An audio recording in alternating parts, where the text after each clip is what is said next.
Hello, everybody.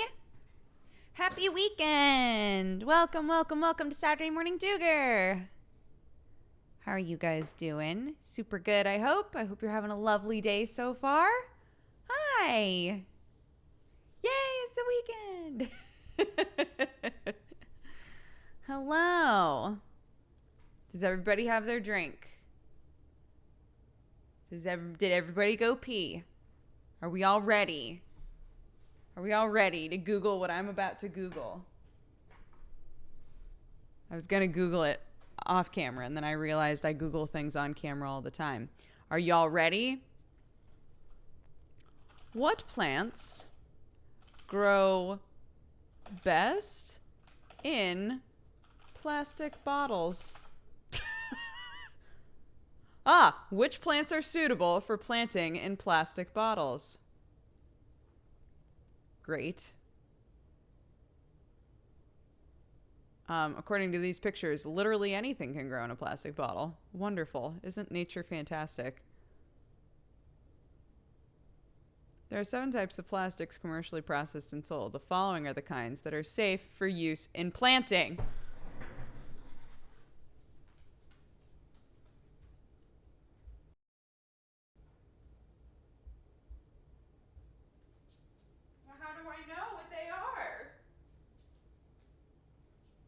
How do I know what they are? She scrambled. Okay. That's exactly how I imagined she would run. My lovely friends, Jeannie and Isaac, they were in J-Town, Little Tokyo in Los Angeles, and they got me a plastic bottle that's just Goku. I don't know if you can tell, but it's literally just Goku. And it's got little Dragon Ball stars on the bottom and everything. Adorable. So I was like, yo, I should plant something in this and put it with all my other plants because it's too good, right? But how do I know what type of plastic it is? It says the 7 types of following that are safe for planting: 1, 2, 4, and 5. But normally it's on the bottom, isn't it? Normally it says it on the butt, but it's not there. How do I know? Oh no, Kakaroto. I left some plastic on you. It probably said on the plastic. Not the plastic, the paper that was around the thingy. Okay, hold on. We're going to inspect. Deep inspection. Because how else do you know how to recycle?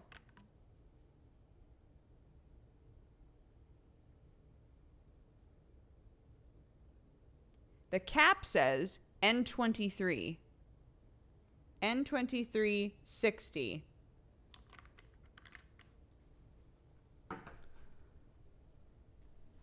Bottle cap N23.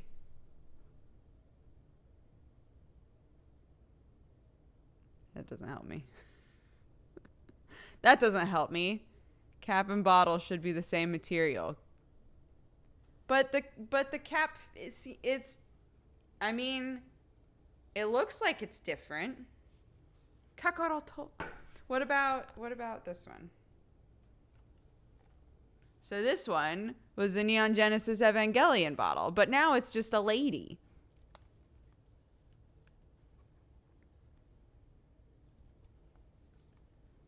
I don't know, guys.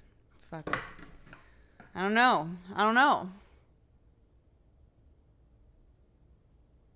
That should be number 1 since it's a clear water bottle. Is that... What type of plastic are water bottles made of? Polyethylene terephthalate. PET, which was number 1. Well done. Look at that. Why does it matter what type of plastic it is? Because there are only 4 of the 7 types of commercially processed plastics that are safe to put plants in.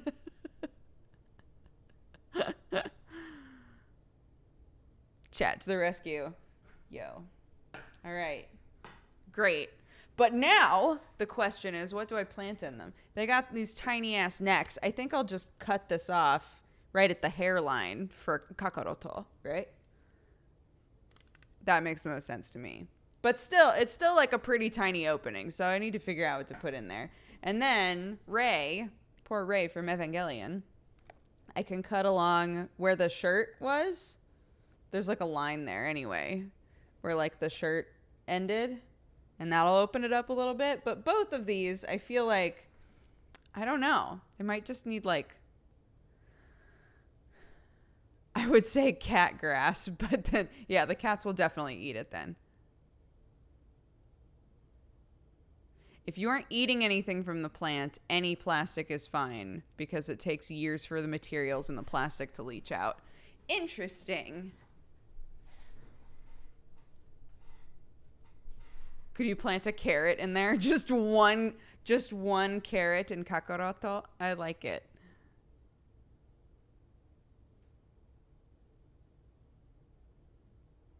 Oh my god. Sweet peas. Put a little stick in there that they can climb up. Oh my god. Oh my god. That would be so cute. That has to be the Rei one. Rei has to be the peas. Holy shit. Just one pea. Just one pea to climb. Adorable. Make a terrarium in these? No. No.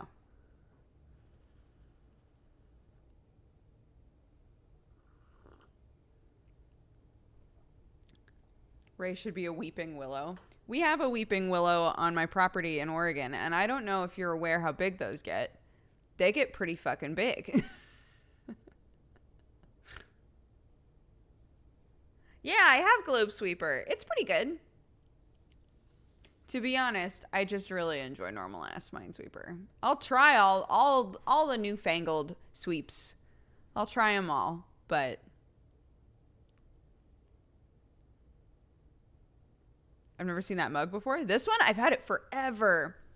So there are, I think, 3 different Shakespeare mugs that you can get. This one is Shakespearean insults. There's another one that's Shakespearean romance. And then there's a third one, and I'm trying to remember what it is. My mom has that mug, and she loves it. My mom bought me this mug. So I love it because it reminds me of my mommy. It will fall if it's too top heavy. The plant?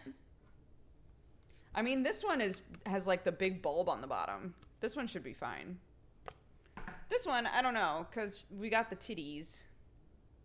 If the titties are filled with soil, maybe it will be weird, but it entirely depends on the plant, right?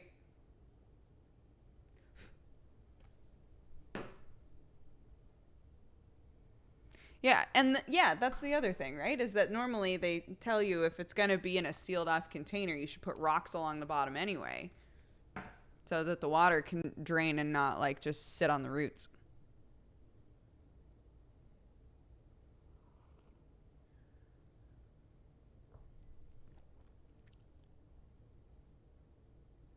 That's pretty true to life, top heavy titties. Depends on the person, yeah.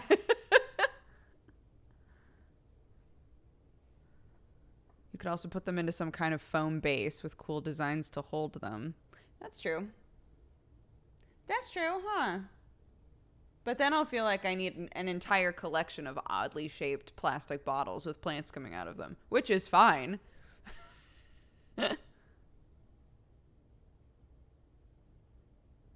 Craft stream hype.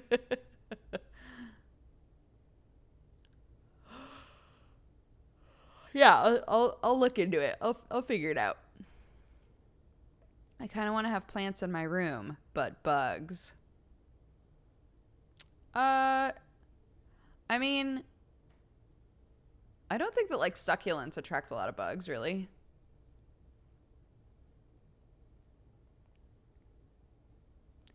They will block UV light. They're not gonna, the plant isn't gonna be inside of, all of this is soil. All of this is soil all the way up to here, and then the plant pops out the top.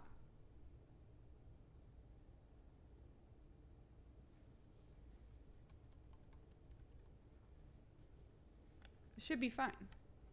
They just won't have, if they're the sort of plant that needs a lot of like sprawling for their roots, then they'll get a little suffocated. They attract gnats, do they?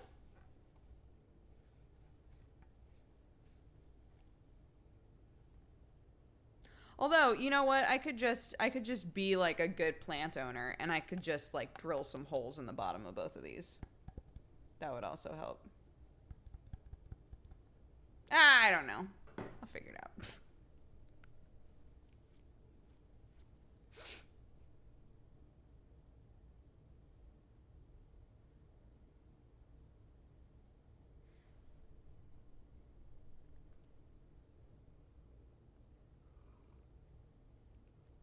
Put the water drain where they pee. Jesus Christ.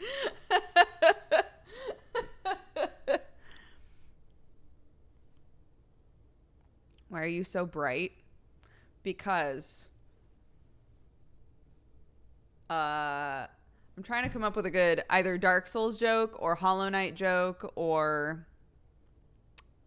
it's not coming to me. But create one for yourselves. Pretend.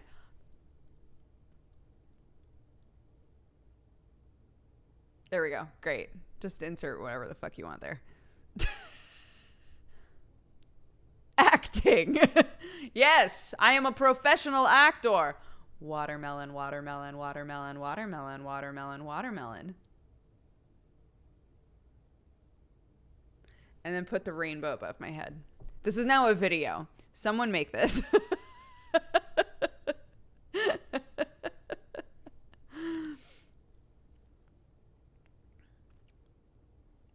Did anybody who was in choir, did any of you ever get told to do that? We were always told, if you get lost and you can't remember and you need like a second to get back on track for like where everybody is, especially in a song that isn't in English, if you need like a minute to get back on track with everybody, just say watermelon, watermelon, water. Like, don't actually say it, but just watermelon.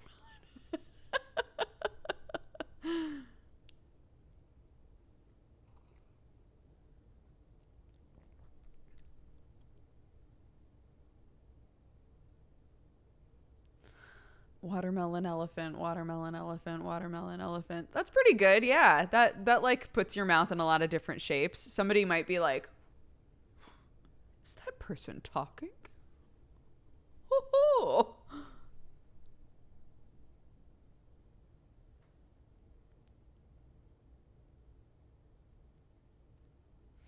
We do blue paper, white paper for Danish. Interesting. Blue paper, white paper, blue paper, white paper.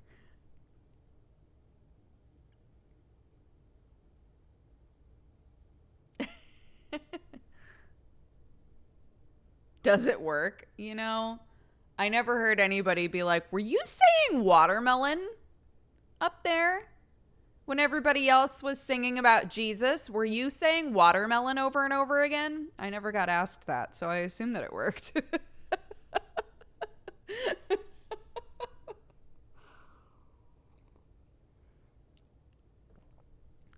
Sure, yeah, I sure was.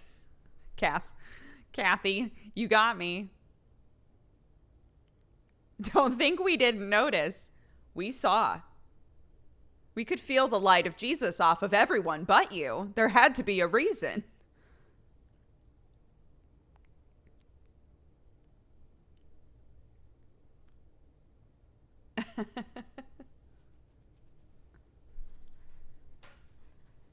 We were told to say bread and butter, bread and butter. Interesting. Is it melon season? I don't think it's melon season yet. Is it? I think melons are summer, aren't they? Or is that just because we heavily associate watermelons? Watermelons! Is that because we heavily associate watermelons with summer? When is melon season?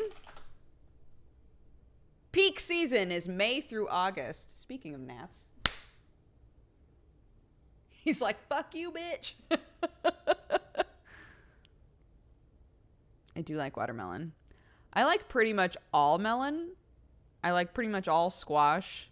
I'm not super picky when it comes to fruits and vegetables. Just grow a watermelon in Ray. It would, it would be a good goof.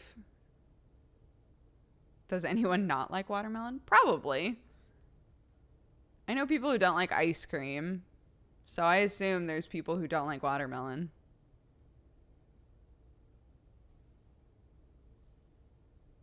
And people in chat and they're not into watermelon. That's fine. Just before people start calling you traitors to the human race, that's fine. I know that I can't grow a watermelon inside of a plastic bottle. I'm aware.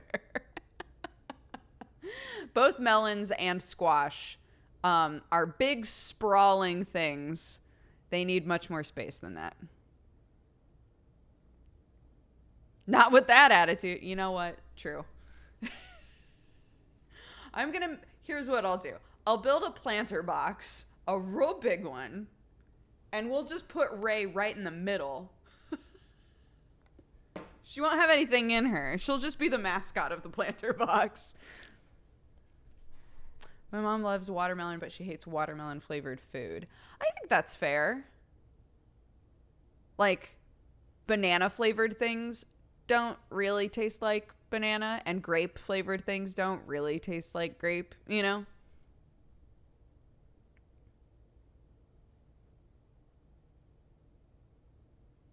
She can be empty inside just like in the anime. Yikes. Yikes.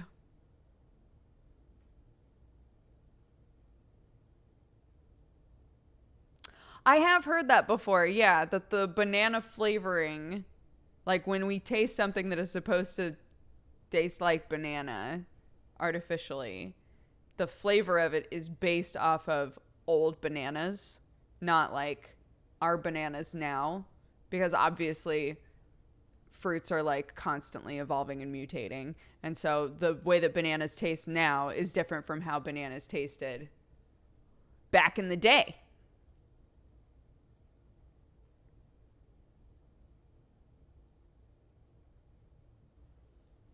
Then old bananas suck. Damn. Then we're living in the best timeline for bananas, says chat.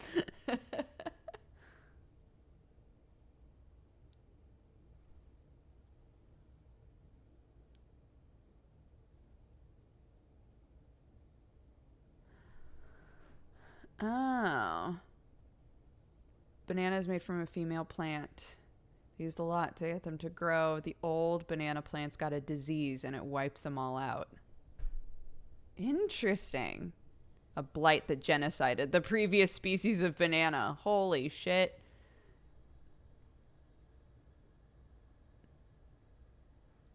Plums are underrated. Rune, I like that you're just popping in here with the truth. Everybody else is still stuck on bananas, and you're like, by the way, plums are pretty metal. It's true.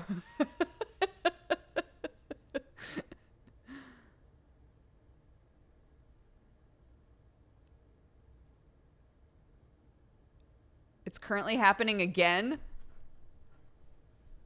Banana blight. The banana as we know it is dying again, is the very first article. What the fuck? Panama disease is a plant disease that infects bananas specifically. What the fuck? Global banana blight might lead to a better banana. Somebody's looking on positive. We are battling to save the world's bananas. The world's bananas are under attack. Goodbye, bananas. The banana is dying. There's one article where somebody's like, I mean, we wound up with like still a banana, arguably a better banana. Maybe we'll wind up with a better banana again. Everybody's like, fuck no. Save the bananas.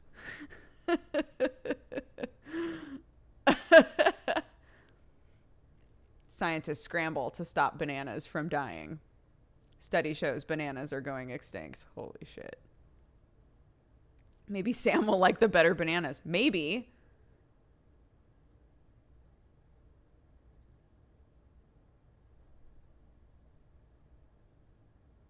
The bananas your grandparents ate were different than the ones you eat today, and the bananas your grandchildren know will probably be different as well.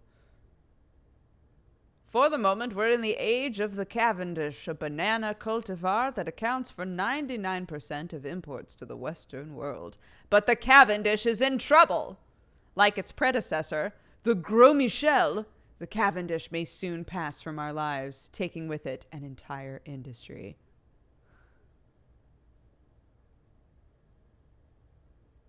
Damn. A dirty menace is what part of this article is called. Doomed to repeat history. Losing ground. I'll have to read this article later. It seems like this person put in a lot of effort to like really give impact. Anyway, so yeah, bananas are fighting for their lives. Save the bananas.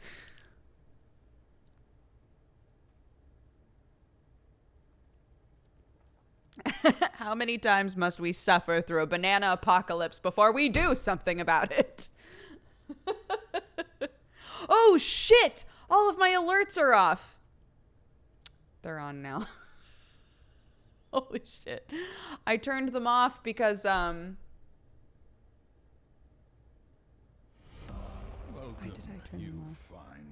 I turned them off when we did co-optional podcasts. Holy shit, they've been off for days.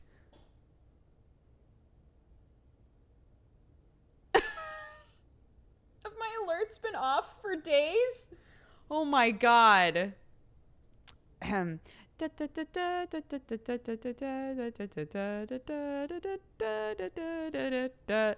they're all back on. Shit, I'm so sorry, guys. I didn't even realize.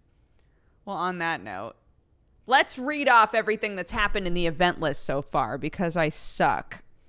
Jade Raven, thank you so much for the 7 months. Sartoxia, thank you for the 31. Ranulph for the 1 year. Happy anniversary. Cookin, thank you for the 18. Hikari Angel, thank you for the 49. You always managed to put a smile on my face.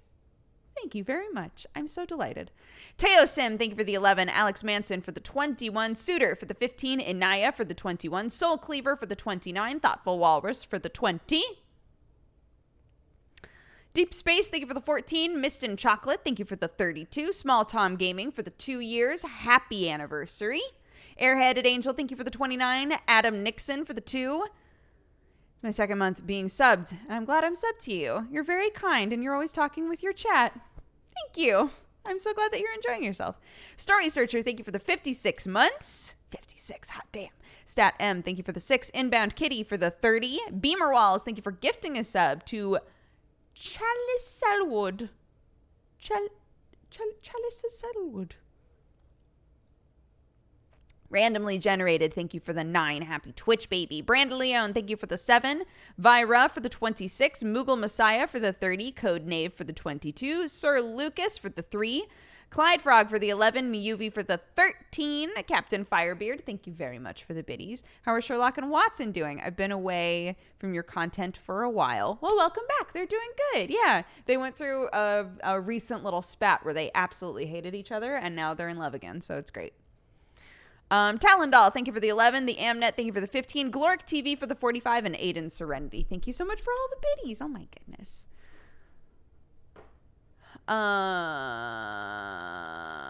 Okay, hold on. I'm sick of this. I'm sick of this. I always forget. I don't. Why are... Hold on. Yes, authorized. What? You've always been authorized. Stream Elements, what the fuck are you doing? The new sub sound, so there aren't... We turned sub sounds off for everything else, but the new sub sound, you guys have told me consistently, has been very quiet. Yes?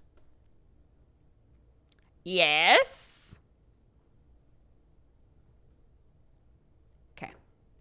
Let's change it right now. Alert box. Great. Subscriber alert. Fantastic.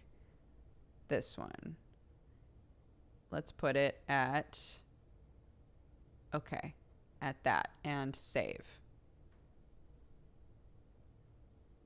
How do I test it? Oh, emulate a subscriber. Bam. Welcome, you fine cat-loving, Too loud? coffee-drinking burrito babe. I felt forced to answer. That's great. That's good. Sounds good. Wonderful. Fantastic. I saw that, I'm sure that I can do it inside of Stream Elements, but I saw that JP's alerts are really nice for sub gifts. Cause like he's got the thing that like pops open to like say new stuff, right? But it'll literally say like so and so was gifted a sub by so and so. I would love for it to say that on ours. There just isn't a whole lot of room with like it being contained here, so I need to mess with it a little bit. Welcome, you fine Oh. coffee-drinking burrito babe. Thanks for the 5 months. Wait, why is it giving you a new... Why is it giving you a new sub thing when you're 5-month sub? Shit, why did I close that? Hold on.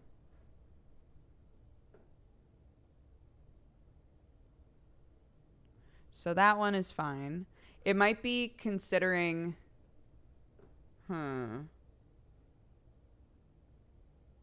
Oh, it's because it's a 1 month streak. Oh. Normally it says... Normally it'll say like... They've subscribed for this many. And then in parentheses it says... Like, this is how many months continuously. But... Whatever. We don't want to fuck with this right now. This isn't your job. This is my job. It said so in chat though. Weird. Okay. This isn't your job. This is my job. This is my job. I'm going to turn it down just a little bit because some people are saying it's too loud. So we're putting it at 20%. It was at 25. We're putting it at 20 and we'll see how that is. I think it's a mobile app glitch. Well, my event list is through Streamlabs, and I think they've changed a couple of times, like how things are written out, but fuck it. Fuck it, it's fine.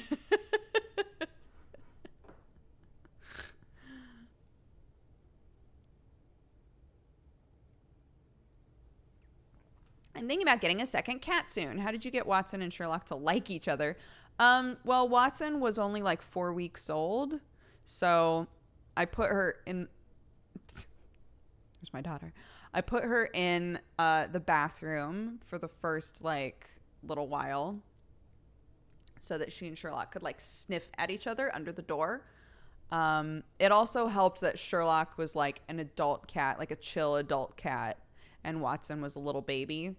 So they like established like the hierarchy really easily. Pretty much across the board, it's going to be very normal for your cats if you give them like an opportunity to like sit between doors and like sniff at each other and like be aware that there's another cat there and stuff. Some people recommend like letting the new cat lay on some stuff and then bringing that stuff that they've laid on into the space where the other cat hangs out so that they smell it and are like, oh, that's another cat, right? Just like letting them get used to each other's smells is really the big important thing. But pretty much across the board, it's going to be very normal for the very first time that they meet each other for there to be some like batting and some hissing. That's totally because they have to establish like who's in charge here, right? Like they're very territorial. It's just a totally normal thing for cats to do. So hopefully, you know, if you're able to like acclimate them to each other's smells pretty well, that period of time is really, really short. Like for Sherlock and Watson, it was literally like Watson came out, Sherlock was like, bam, just like bat her in the face. She hissed a little bit, and then they were over it, right? Like, it did not last long at all. Hollenbeck, thank you very much for the big gift bomb. I appreciate it. Thank you so much. Welcome, everybody who has just gifted a sub by Hollenbeck. I will read this off later.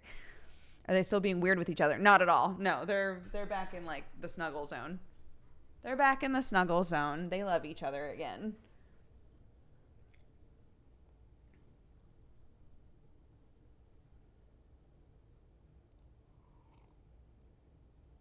Are you going to give Sekiro a shot? Yeah, not anytime soon, I don't think, because literally everybody just played it.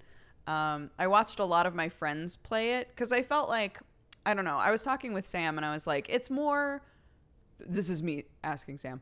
I said, Sekiro is more story based than Dark Souls, right? And he was like, well, a little bit, but it still feels very Dark Souls in that it's like, here's the basic thing that's going on, and then go wherever you want and like figure it out, right?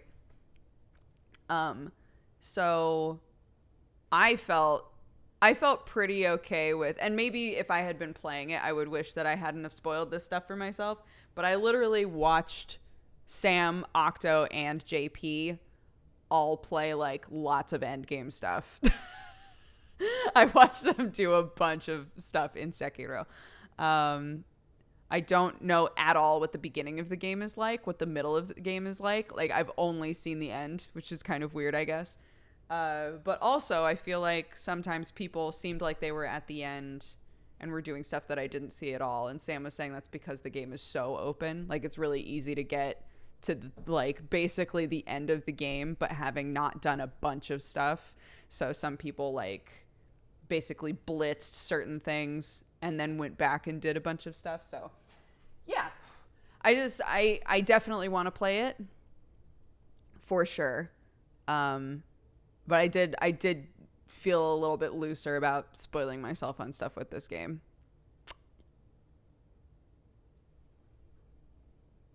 I'm watching Jesse's playthrough and my God, it's hell for him. Yeah, he said he's never really tried to like beat a From Software game. So that's, yeah. It's interesting because like there was a tweet. This always fucking happens, right? There was a tweet that was basically grabbing a bunch of images of articles that were written by people saying Sekiro is too fucking hard, right? And it happens every time like a Dark Souls game comes out, like any From Software game that comes out, there's a bunch of people who are like, why aren't there difficulties in this game, right? And the argument is always fascinating, and at the same time, I think people get like a bit too aggro with each other when it comes to this. Dark Souls, Bloodborne, Sekiro, I obviously have only seen a little bit of Sekiro, I haven't played it, but they're all games that have a lot of really interesting lore and incredible designs and incredible worlds that are put together. And I do think that it is a shame that for people that aren't like me and aren't like Sam and aren't like Octo, right? Like the sort of people that don't get a lot out of facing a boss and just bashing their head against a wall until they beat it. For people where that's not fun, it's sad that they don't get to experience the game, you know? So they're always like, people always wind up mocking everybody who's like, I wish that there were difficulties in this game. You know, they're like, oh, well then fucking get good. The game is about, you know, feeling hopeless and then overcoming it. And if you can't overcome it, you don't get to see the rest of the game. And I'm like, that's kind of shitty. It's a single player game, especially Sekiro, right? Sekiro is a legitimately single player game. Like,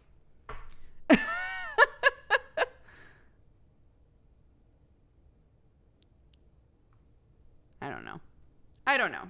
I do wish that more people got to experience those games, because once I did dive into like the Dark Souls stuff, it's so good.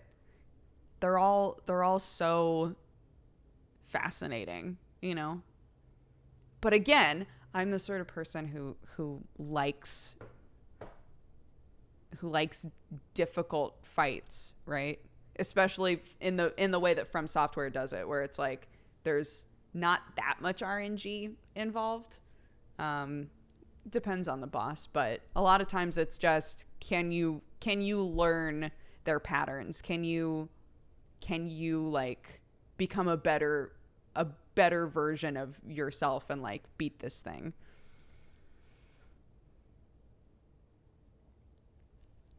What about Let's Plays? Are they not a valid way to experience the game? It seems people ignore them in these conversations. That's a good point. I think for some people it's not. Again, I feel like this is kind of a cop-out answer. But to say that, you know, yeah, if someone wanted to just see what the world is like and what the game is like, they could absolutely watch a Let's Play of somebody who, you know, makes good time in it and isn't spending hours and hours on a boss or edits that out, right? It's just like, oh, I one-shot it. But I think there's something really special about playing a game, if you can, a game that has that world building and letting yourself be immersed in that and be in control of how you experience it. I do think there's something special about that. But that's not to say that there isn't value in Let's Plays. There absolutely is.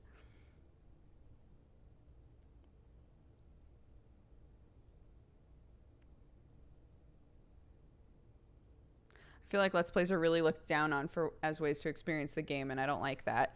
I've never, to be honest, I don't... Well, that's not true. I was going to say I don't typically stick with watching a Let's Play of a game that I would like to play. But that's not really true. I watched a lot of like my friends playing Sekiro, and I fully intend to play Sekiro, and I really want to play Sekiro. I don't know what the answer is there. But I do think obviously it's just different. It is different to watch a game versus play a game. Unrelated, but every flagellant in Darkest Dungeon I have is murdered, no matter what I do. Flagellant has a really incredible heal if you're not making use of that. I don't know. Keeping your flagellant alive. We didn't have a whole lot of trouble with our flagellant, but I did use his heal a lot.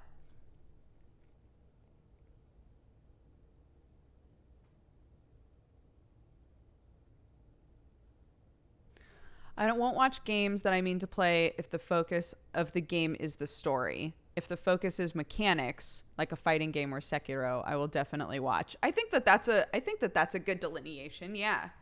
To say, like, for me, I loved watching Sekiro.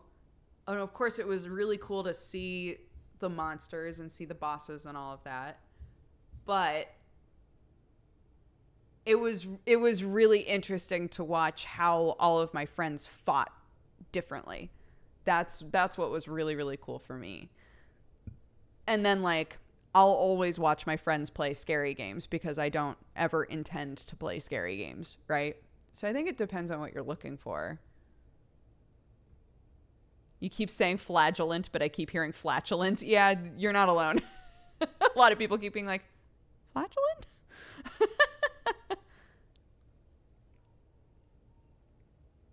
I hear her yelling a lot, and I feel like Sam is not waking up. I'm gonna go grab Clark. Do you guys want to say hi to Clark? We'll go grab her. Hold on.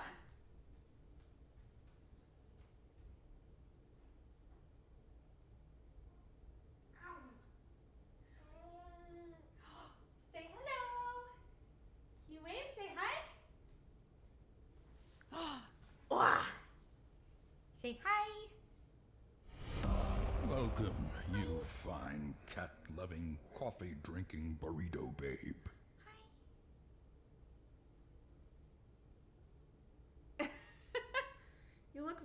confused. We do this almost every day. What's confusing? Hi. Can you wave?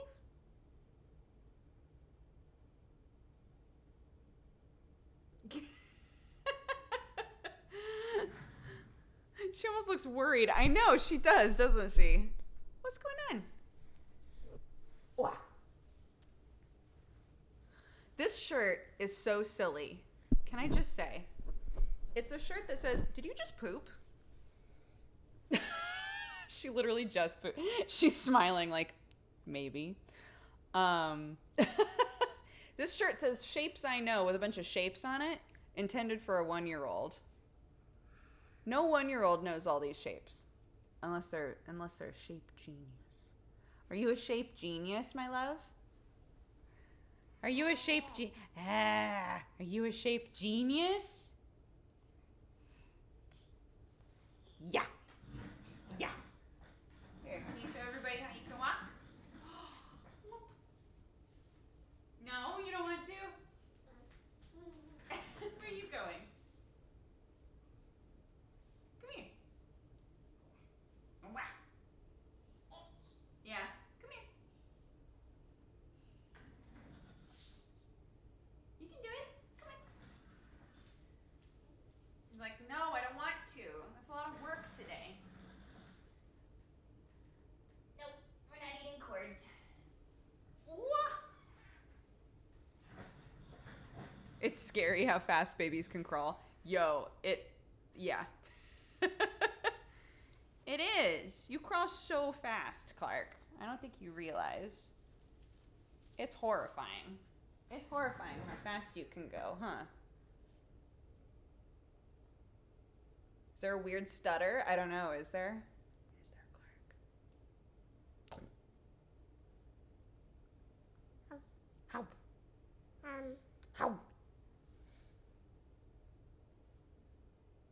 Ow.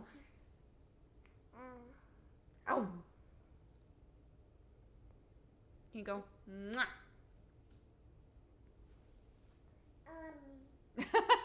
Mwah. Mwah. She doesn't want to do any of the cute things. No cute things, not today, huh? Just being a baby. That's okay. Big yawn. Eh. Eh.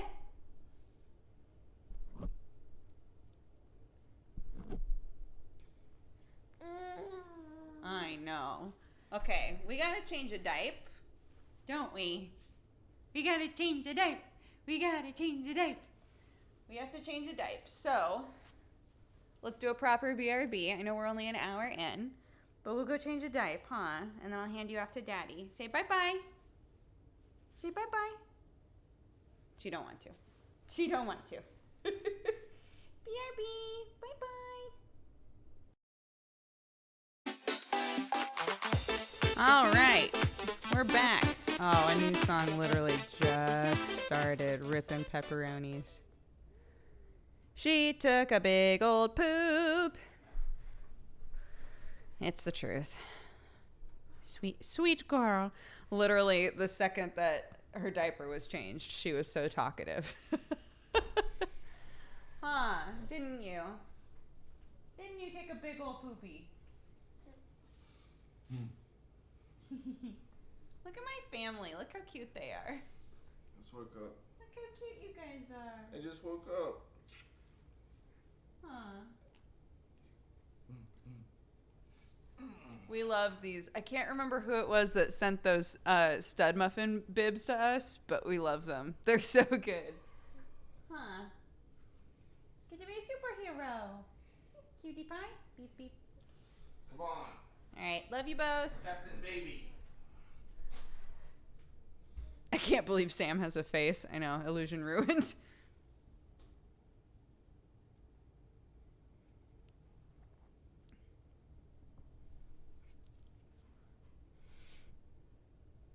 Were those Pepe pants? No, I'm pretty sure they were Marvel pants. I'm pretty sure. I do plan to continue Arcade Spirits. Sam wearing the tiny pants. I don't think, well, that's not true. I was going to say, I don't think, because he's the only one with the Marvel pants. So those are absolutely his. The ones that we both have a pair of are the ones with the Nickelodeon characters all over them. Those are the ones that one time he like went to put mine on and like was like, these are not correct. Don't objectify my husbando. Please. CK Tofu, thank you for the 4 years. Happy anniversary, dude. Appreciate it. Sherlock wants out. The door's cracked. He can leave if he wants.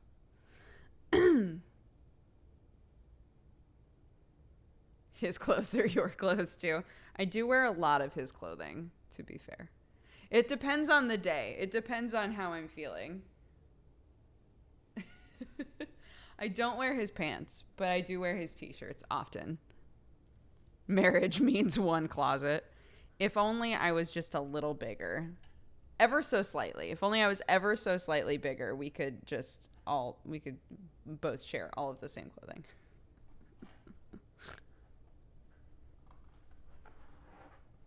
There we go.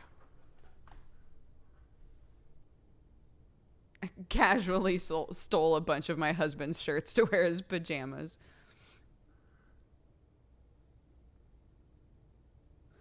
Jenna Marvel's New Year's resolution is to be 6 feet tall. You can do it too. I believe. I did finish Darkest Dungeon, yes. No spoilsies. Nobody spoil in chat. But it was very fun, super cool. It was a delight to finish it. I was smiling ear to ear for a long time. I was really, really happy. Pretty soon you can share clothes with Clark. That is a fact.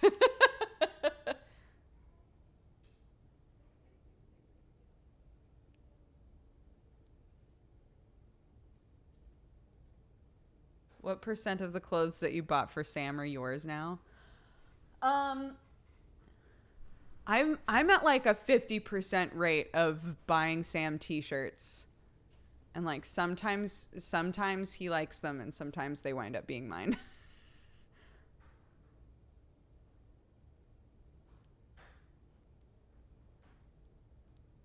Now that you beat it, go again. At least they get used. Exactly. I mean, I get shirts that I think are like cool, right? And you just never know. He might be like, good shirt, honey. And then never wear it. And then I'm like, I guess it's mine. The baby boy shirt, baby boy, baby man, baby boy, baby man. That shirt was for Sam. The Pokemon shirt. Fuck, is it Slowbro? The like chill out, the like gray Pokemon shirt. That was supposed to be for Sam. The tank top with shark tacos all over it. That one was for Sam. That one didn't fit him very well though. It's like really, it doesn't fit me very well either. It's like a box. Like it's really, the way that it's shaped is very like, so both of us put it on. We're like, okay.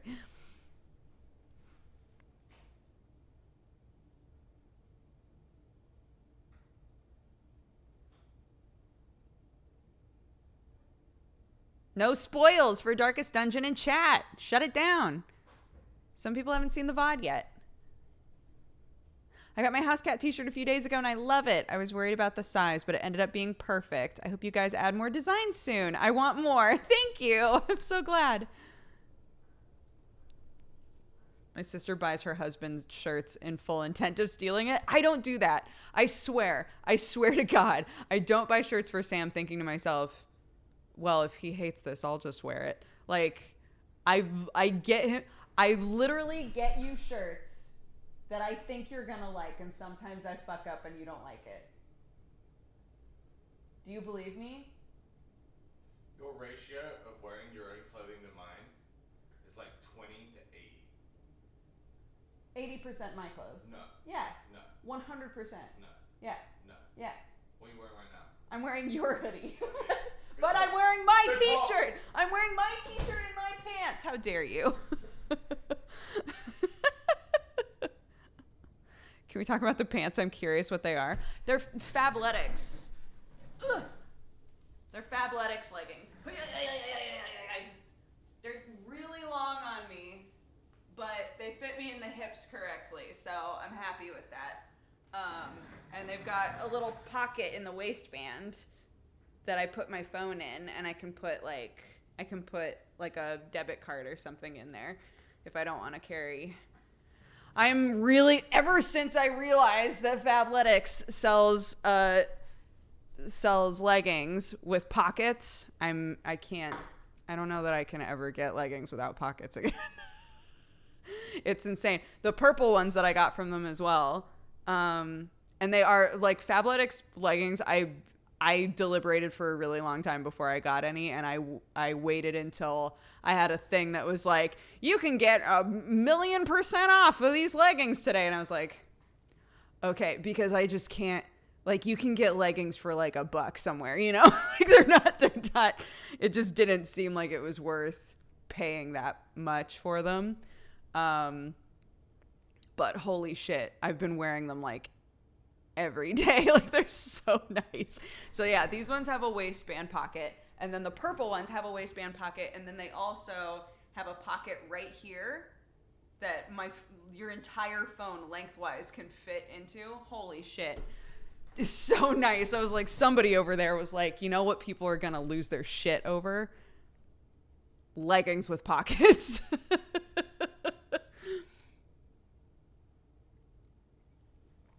Yeah, it's nuts. So, what's the shiny bit on the front? Oh, it's just like see-through material. That's like the new hip thing, is like black leggings with like big see-through bits, which is weird to me, but I kind of like them. So like, yeah, all of this is just like see-through, and this part is see-through. Oh, it's a little bit of baby food. Are they high-waisted? Yeah, man. Yeah. High waist. My belly button's right here. So they come up to like my natural waist. Anyways.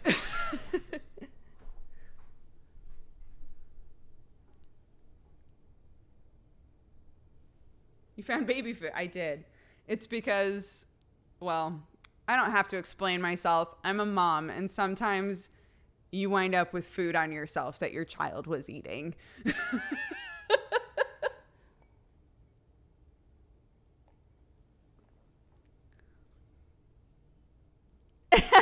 Torkson, it doesn't sound weird. No, it did. It happened very gradually, like over time. I mean, it's been almost a year since I had her, right? And I think I looked very different at 6 months than I do now. Like, I think it was a very gradual, like, tapering, you know?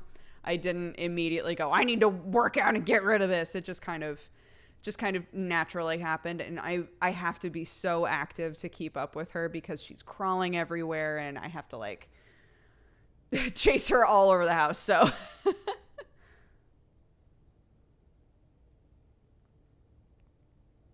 yeah, I do think, well, I've talked about this a million times. I don't know. I do feel like people get kind of obsessed with reclaiming their body. You know, you have this baby, literally everything about your body changed in order to like turn into a baby factory and pop out a child, right? And then you're just like, finally, right? Like, finally, I can be just me again. Like, I can undo a bunch of this. And I think sometimes people go a little too ham right off the bat. When you're already exhausted from like trying to take care of a newborn, and it's just a lot. Like, it's a lot immediately.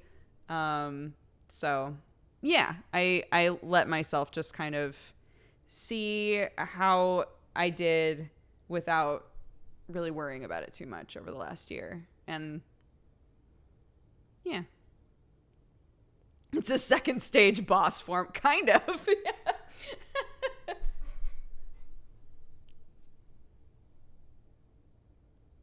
I used to think waist was another name for hips. It confused me so much when I was younger. Sometimes, like, so I remember when I started doing, like, you're not alone, is what I'm basically about to say. But when I started doing costuming stuff and would help, like, measure people, we'd be like, okay, we need to measure the waist. And they would get really confused when we would, like, find their natural, like, dip waist point. Because most people think that their waist is lower than it is. Because they think, like, my waist is like my belly, right? Like, where my belly button is, that's my waist. But it's like, there's like typically your body does this, even just a little bit, right? Like, it has kind of a little sway to it. And, like, the sway point is the natural waist.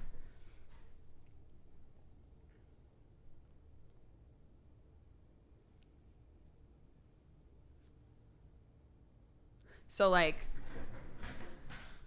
right here is my natural waist, right? Because, like, here's my rib cage. My rib cage ends right about here.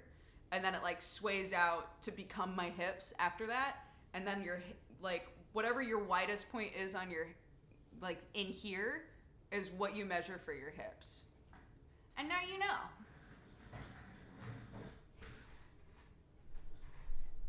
The point where you bend. That's a good way to put it. Yeah. If you go to bend over, the point where you bend is, like, your natural waist.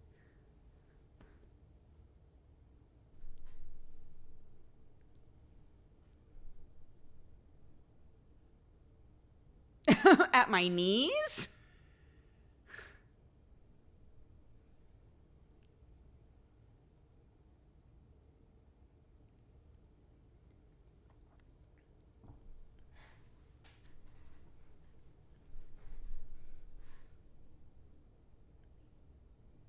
We've said waste so many times it's lost all meaning.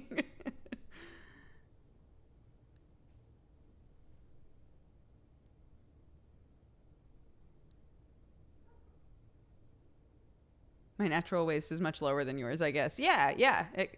I mean, all of our bodies are different, man.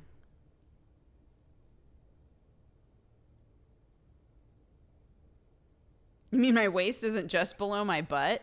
Yeah, that's where your jeans come up to, right? Just below the butt.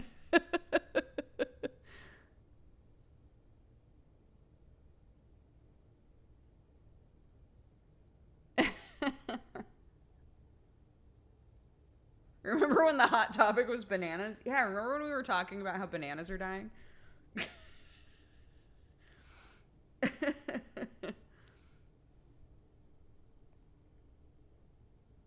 Oh, Captain Firebeard, thank you. That's very sweet. Bananas are dying? They are. We found this out today. Save the bananas, guys. Bananas are dying. We're in another banana blight currently.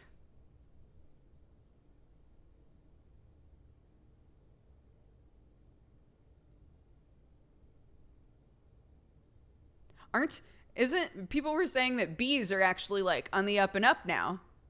Like, the bees were dying, and now it's, like, starting to go, like, get better.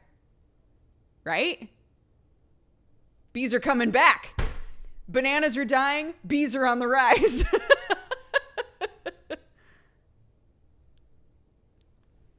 Hold on. Bees are on the rise. Has the bee population increased? Honey bee colonies are increasing after years of decline. When was this written? Nope, that's not it. The rise and fall of bees. No, okay, hold on. Let's go to news. Oh no. Want to help the bees? Plant flowering herbs. Here's the thing, though, is whenever... So there's a shirt, right, that Instagram keeps trying to get me to buy. Fucking Instagram. Instagram keeps trying to get me to buy this shirt that's like, to save the bees, plant these. And it's like a bunch of different plants that bees like. And I don't like this shirt. The reason why is because A, there's lots of different types of bees, and B, depending on where you live, some of the plants that bees might like are like considered weeds. like certain types of plants can be like invasive in one area and be perfectly fine in another area. Here we go. Okay, look. Just saying.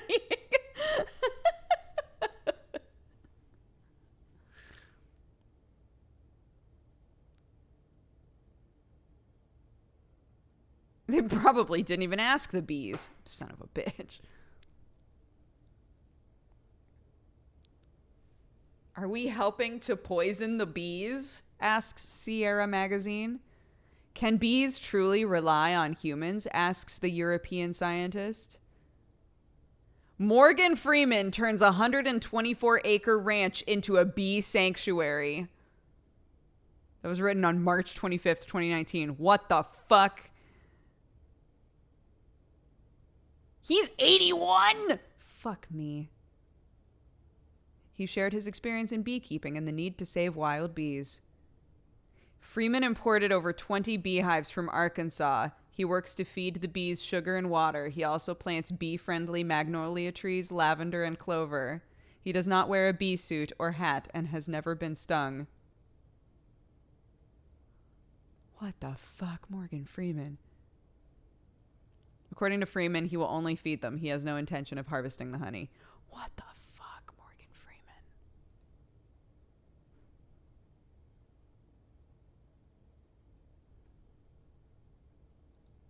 Freeman? Morgan Freeman. Bees! It popped up immediately. Morgan Freeman, bees. That's crazy. That's really funny. Okay, hold on.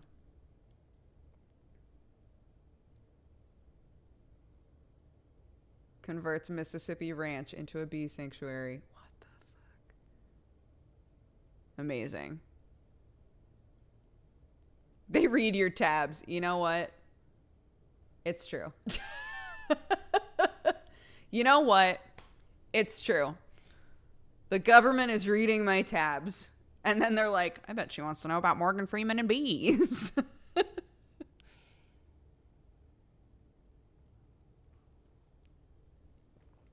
Hi, David. Yeah, we were just trying to look up because people keep being like, the bees are saved. And I was trying to find information that corroborated that, and I couldn't find anything. But apparently Morgan Freeman is working to save the bees, so. He doesn't need a suit because the bees are relaxed by his voice. Facts. Facts in chat.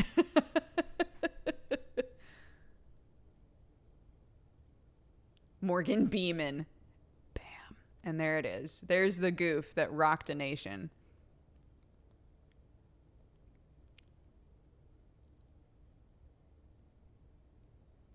Or can someone find those pocketed leggings? Oh, let me find them. Let's see how much they are. Fabletics.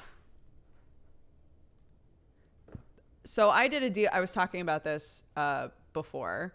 I did a deal. So, oh my God, the deal is still going. Okay. So if you go to Fabletics, they have a deal where if you become a VIP member, you get 2 pairs of leggings for $24. So I did that, but the VIP member thing, you have to like cancel it immediately because it charges you every month. So yeah, you get 2 pairs of leggings and then either cancel the VIP program or remember every month to like skip a month because it lets you do that. But basically it's like a program where you get like discounts on stuff, I think. And I canceled it already, so I don't really remember. But it's like you get discounts on things. Take the leggings and bail. That's what I'm saying. You get discounts, and the like VIP charge every month goes toward like a pair of so say that I went onto Fabletics and I bought stuff that was equivalent to the monthly charge, then the monthly charge doesn't exist, so to say. But yeah, so Yeah, 2 leggings for $24. That's the exact deal that I did. They still have it going. Crazy. But yeah, that's the website.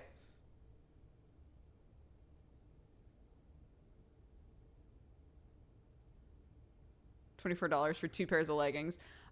Like I was saying, I've been wearing them pretty much every day. I don't know, 2 pairs of leggings for $24 does not sound bad to me. Maybe that's because I'm in LA and like you can walk into a store and they'll be like, here's a t-shirt for $900. And you're like, okay. Doesn't the legging push whatever's in your pocket into your skin? No. Not for me anyway. For good leggings, that's not bad at all. Yeah, man. I've definitely bought leggings at like Target or something for like $5. Sure.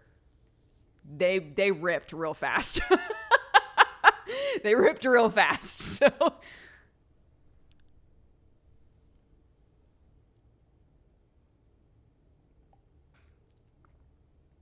I just realized that dex bonus is dexterity bonus. Yeah, it's fucking shortened, right? It's the good stuff. There are more people watching you than PAX 2. What? Why? What a weird way to pronounce Tarjay. Are you my mother, Dr. John? My mom always pronounces it Tarjay.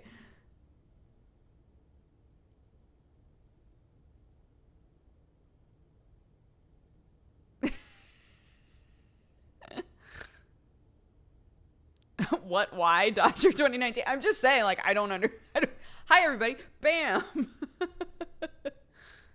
Who started that and why? I don't know. It's a classic mom thing.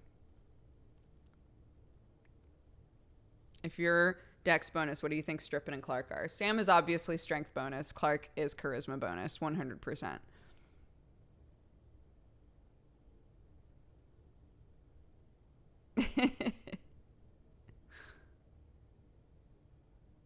We haven't completed Arcade Spirits yet, no.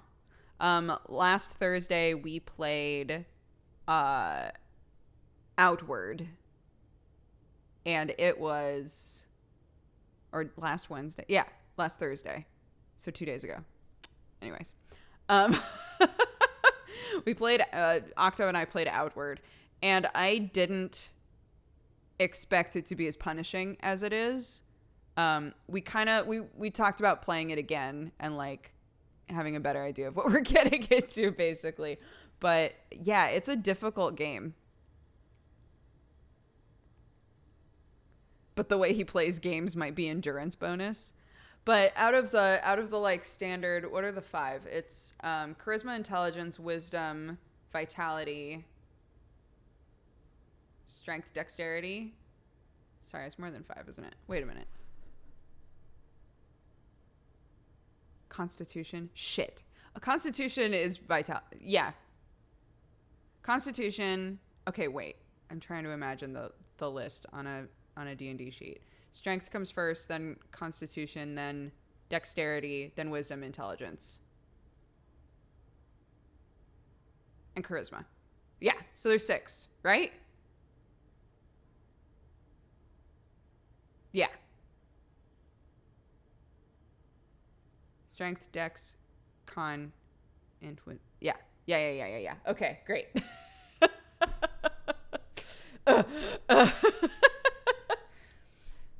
So yeah, he could, I mean, constitution bonus, maybe. Charisma, uniqueness, nerve, and talent, yes. There's also honor as a variant rule. I've never played with honor. What does honor do for you?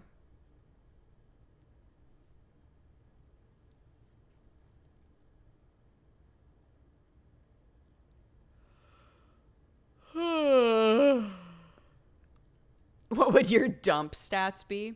Like if I was to make my own character sheet, what would my stats be? Honestly, strength would be at the bottom, 100%.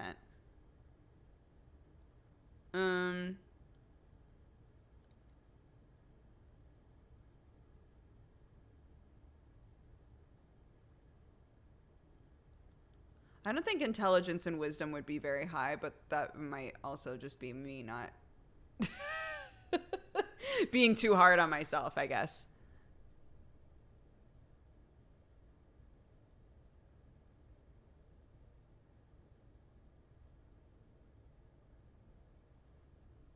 Strippin' has your familiar. Self-confidence dump stat. Yeah, my dump stat is definitely self-confidence. Existential crisis time. I don't think, oddly enough, I don't think that dexterity would be like my top stat. I think maybe charisma would be up there. And I always get intelligence and wisdom mixed up. How do you explain to somebody who's like, what's the difference between intelligence and wisdom? Like, how do you typically explain it? You laughed a baby out. Constitution is not low. Int is knowing things. Wisdom is understanding things. Yeah, it's people have always said like book smarts versus like common sense, but I don't know that really explains it very well. Ability to learn is intelligence. Amount you know is wisdom. See, that doesn't make sense to me either, because then they're directly tied into each other. But when you're creating a character, they're not directly tied into each other. Intelligence is knowing a tomato is a fruit. Wisdom is knowing not to put the tomato in a fruit salad.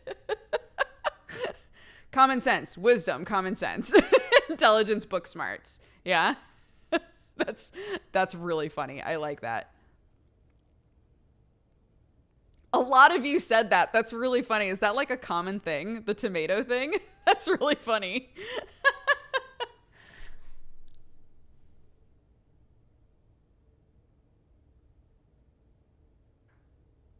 It's something Adam says a lot. Oh, okay. That's funny. The tomato thing is the best example. It is. That's actually really, really good. I feel like I haven't heard Adam say that before. That's really smart. There's one that explains all of the stats with tomatoes. Hold on. Tomatoes, D&D stats. D&D stats explained with tomatoes. Holy shit. Okay, hold on. Strength is being able to crush a tomato. Dexterity is being able to dodge the tomato. Constitution is being able to eat a bad tomato. Intelligence is knowing a tomato is a fruit. Wisdom is knowing not to put the tomato in the fruit salad. Charisma is being able to sell a tomato-based fruit salad. That's really good. That's really good. Fuck, that's funny. The charisma one is really good.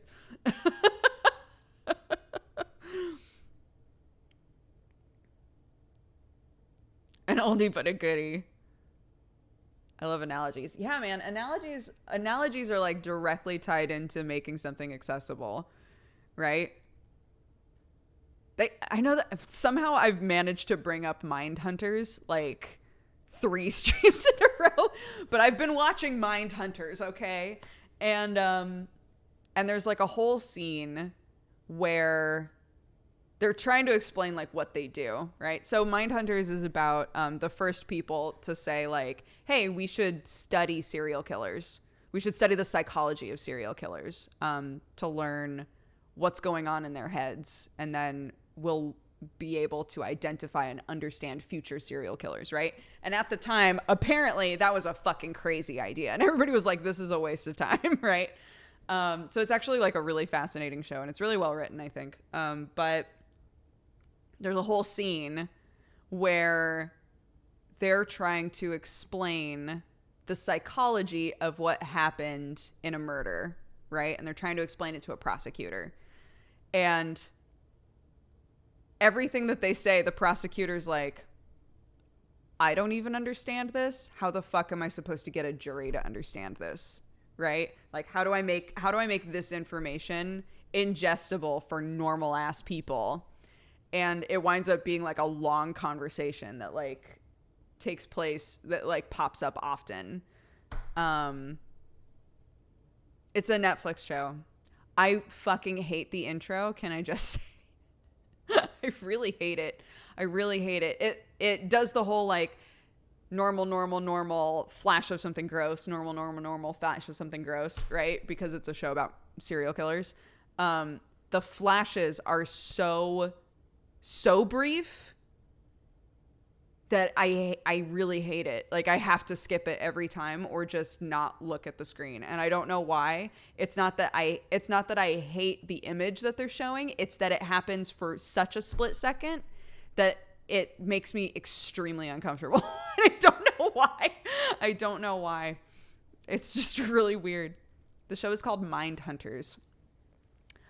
Big maturity warning. It is about serial killers and sex happens in the show. Just so everyone knows. But yeah, who watches intros anyways? If an intro is really good, I'll watch it over and over and over again. Anime, for reals life shit, it doesn't matter. If the intro like has a banging song or the visuals are awesome, I'll watch it every single time. Not this show. Fuck that. Skipping it always.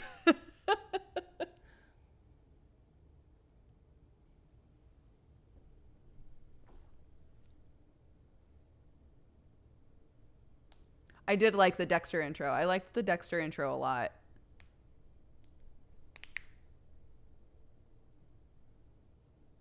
Yeah, the song specifically for the Vikings intro is so good. The Vikings intro in general is fine, but the song is what really makes it for that show. Wow, those flashes are you watching it right now? Yeah, I hate it. I like really hate it. And it's funny because Sam's parents were the ones who told me about the show and were like, you probably really like this because you like true crime stuff. And I watched the first couple of episodes at their house. And Sam's dad walked in and was like, I love this intro. I think it's so cool. And I was like, I fucking hate it. And he was like, oh. It's like, wow, I really hate this. Are frames dropping or is it just me? It doesn't say that I'm dropping frames on my end, so hopefully you guys aren't seeing a bunch of drop frames.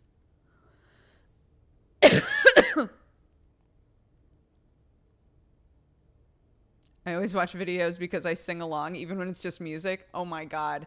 Sam, there's so many shows that we watch where, yeah, there aren't lyrics, but I'll just be like, bum, bum, bum, bum, bum, bum, bum, bum, bum, bum, bum, like along with the music, and Sam's just like, stop. No, I said I love the Dexter intro. What, Sushi? Thank you so much. I've been a huge fan of your YouTube channel since I was 13, which is like 10 years ago. Holy shit. Isn't that crazy? Oh my gosh. Thank you. Thank you so much. That blows my mind. Sorry, I didn't hear the one you hated. No, I hate the Mind Hunters intro. I'm trying to watch it at the moment, and it's kind of jarring. It is, yeah. It's not... I think that like flash of imagery thing can be done in a way that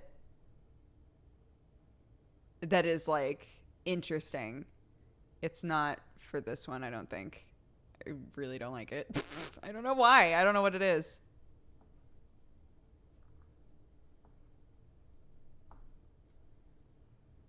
I started watching you after you visited Yogg's back in the day. That's the day that I met Sam, my husband. Isn't that crazy?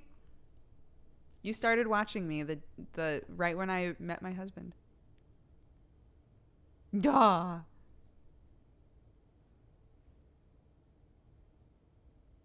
I know, isn't that cute? Isn't that cute? It's kind of supposed to be jarring. I understand that. I don't think that their intention was to make it so that the person would not want to watch it. I love the show. I have not looked away from anything that's happened in the actual show. I will not watch that intro because it makes me feel so awful. I don't know what it is. I don't know what it is about it.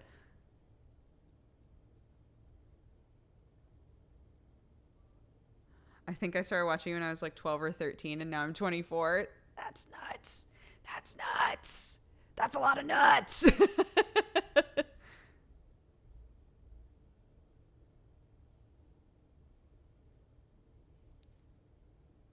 Octo started using that as an alert sound. So sometimes when I'm watching him, I'll be like, drawing or doing something else, and I'll just have his stream on, and then I'll hear, that's a lot of nuts. It always weirds me out.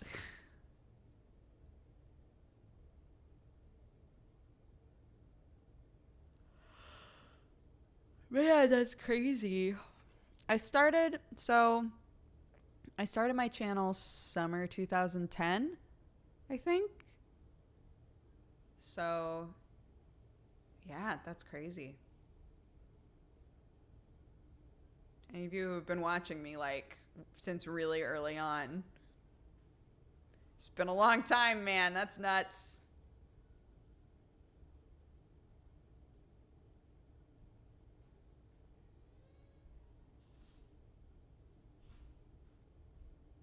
Just found you loving it so far. Thanks, David. I was a ceiling fan back in the day. I want to bring ceiling fans back. That was so fun. So for anybody who wasn't watching at the time, when I was doing coffee time, people would send me postcards from where they lived. And I taped them all. It was a nightmare getting those off the ceiling, by the way. I taped them all to the ceiling and called them my ceiling fans. It was very cute. It was really cute.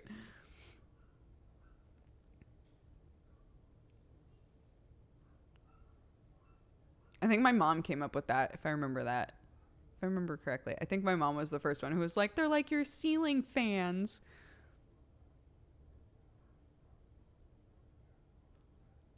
I forgot about that. So cute, isn't it? It's really cute.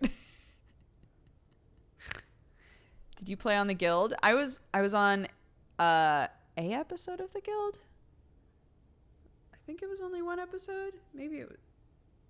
Yeah, I was in one episode of the Guild, I'm pretty sure.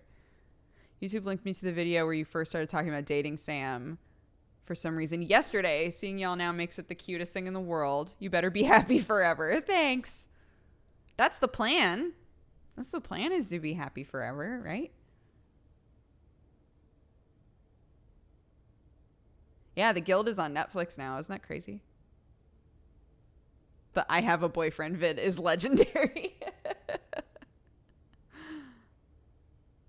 From dating Sims to dating Sam. Yuck, yuck, yuck, yuck, yuck, yuck, yuck. It's a good goof. I don't remember when exactly I started watching Dodger, but she had fox hair. A long time ago then. Yeah, for a long time. Also, that time you ate shit in the pizza PJs. Was that when... That was right when we got engaged. I'm pretty sure.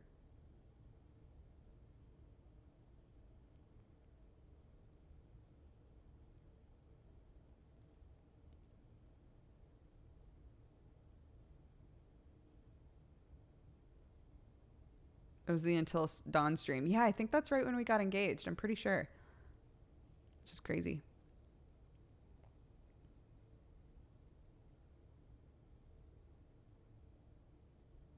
Aw, I was happy for you when you announced you and Sam. It's nice when a fave is happy. Thank you.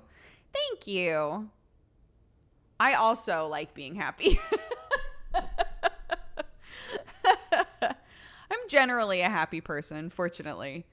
But, yeah, Sam makes me very happy. And Clark makes me very happy.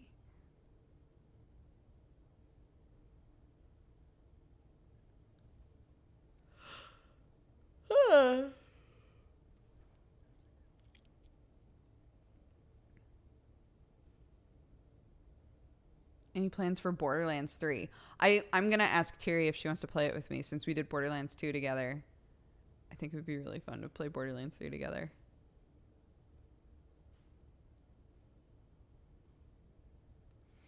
It's my first time on your stream, but I watch loads of your YouTube stuff. Well, welcome. Thanks so much for watching the stream today. Do you still play Apex at all? I haven't played since they added the new boy. The bouncy boy. I found you from the Borderlands 2 videos with Tiri. No way. We gotta. I have to see if she'll play Borderlands 3 with me.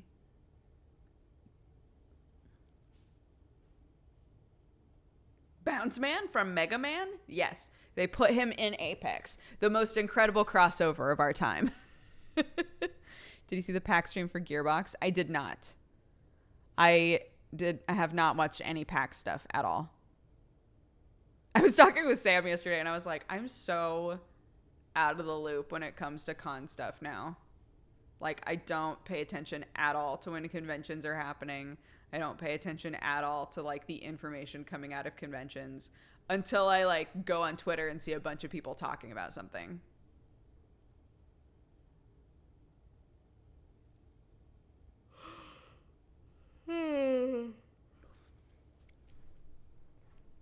They spent 10 minutes on a magic trick. It was awful. Oh no.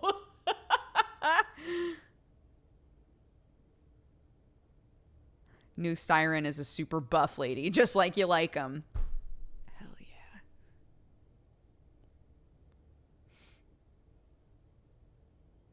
Remember back when Dexbonus never swore in videos? Simpler times. Now she's like a drunk sailor. Damn. Honestly, it was streams that ruined me.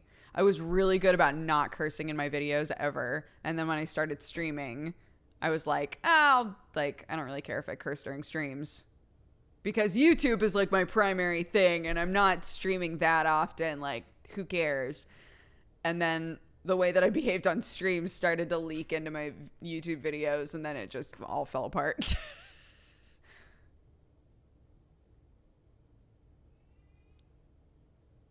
Didn't you say your dad talked to you about that? Yeah. My dad's talked to me about that a lot, especially since I've had Clark.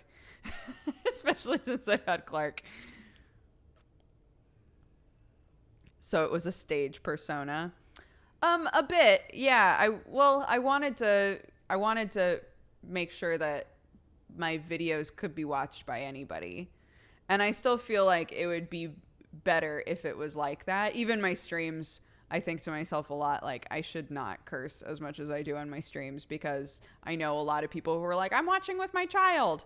And it's not my decision to make whether or not, like, if you're going to hang out and watch with your kid, I would like for you to not at some point be like, well, better turn that off, right? Like, it would be nice if you could just hang out. Not be like, maybe my daughter shouldn't be listening to this.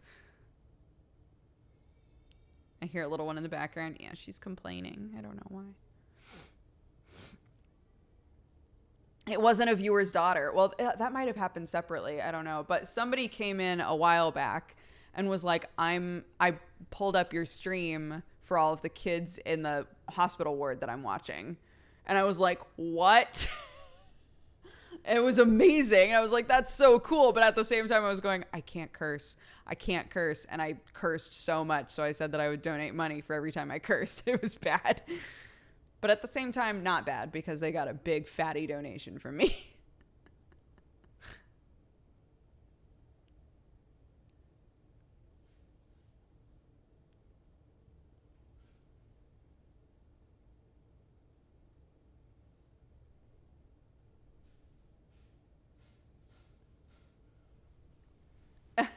Cursing for the kids. Yeah, totally. Yeah.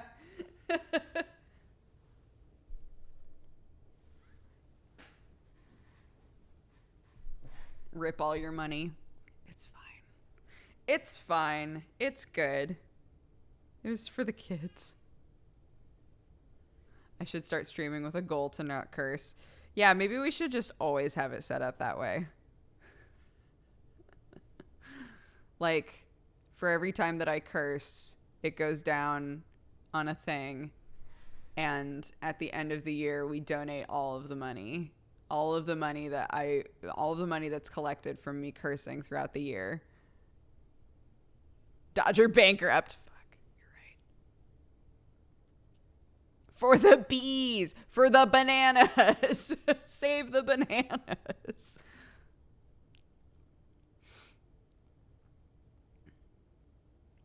Can't afford that. Yikes.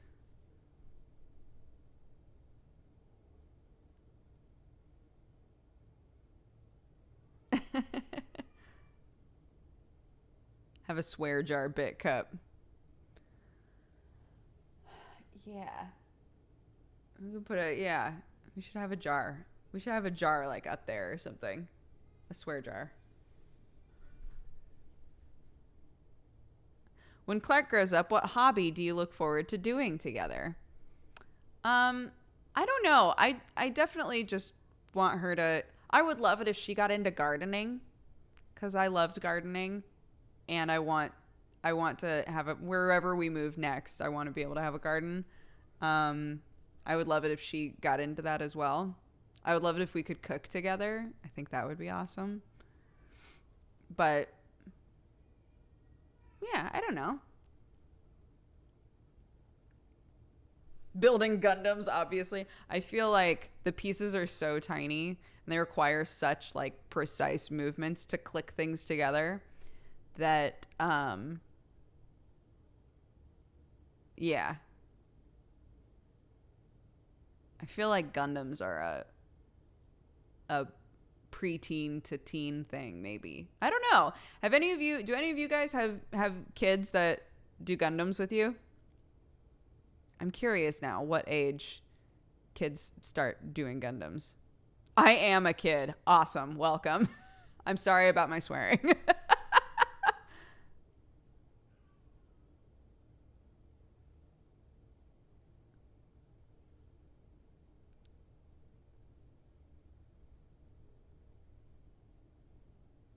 I thought Gundams were a 40 plus weeb thing. Gundams are so fun. They're so fun. I started building Gundams at 11. Awesome. I started when I was 12. Awesome. Okay, so yeah. Yeah, like preteenish, right?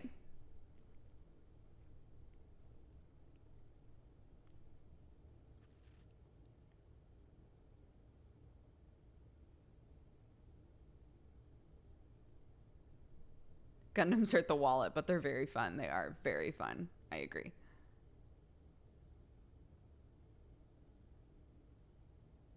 I need to get Gundams again. I didn't realize how much I missed making them. They're so like I don't know. They let you just kind of space, you know?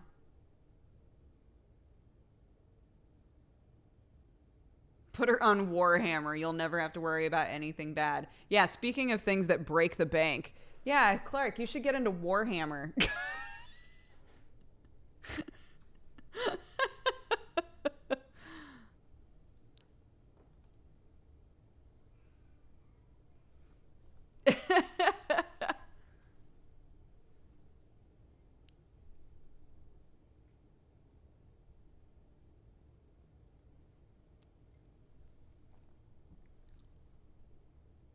Sam would love that so much. If she got into Warhammer, like legitimate Warhammer, I don't know. I'm off to visit my mom. Have a good stream. Say hi to your mom for us. Bye, Syndrax. Train her from a young age to be the ultimate DM. Yo, I was talking with a friend about this. I daydream about us like having D&D games with all the kids. I think that would be so fun. Like if we're out in England, there's so many kids out there, like all of her little cousins and stuff. If we like ran a game for all the kids, fuck, that would be so fun.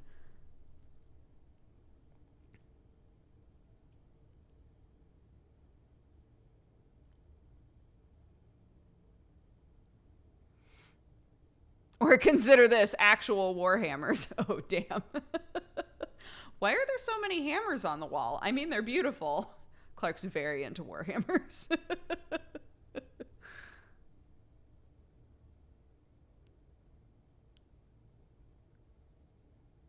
Actual Gundams. DMing for young kids sounds like a game of negotiation. I don't know. There are a lot of tabletop games that are being developed for kids, where the goals are really simple, the characters are really simple, and they still get to have that experience of like using their imagination and stuff.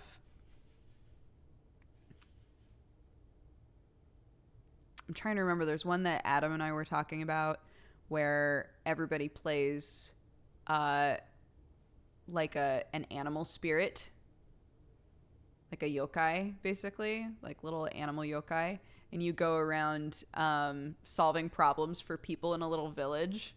Adorable. Like that sort of stuff would be so cute.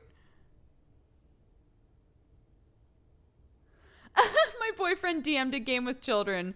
Just be careful not to brutally murder them if they're really little. I mean, ideally, yeah, they wouldn't die.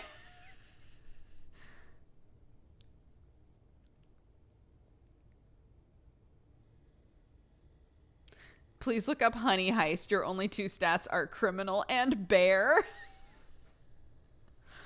Honey Heist. Honey Heist. Wait, what? A surprisingly successful one-page RPG. Here's the plot. You have a complex plan that requires precise timing, and you're a bear. That's it. Easy to run, easy to play. There's a D8 table for hats if you want to be a bear that wears a hat. What? What the fuck?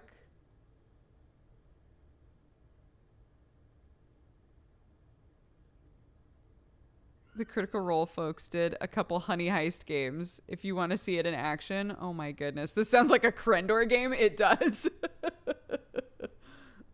Wait, I'm going to link this to Krendor, actually. That's really funny.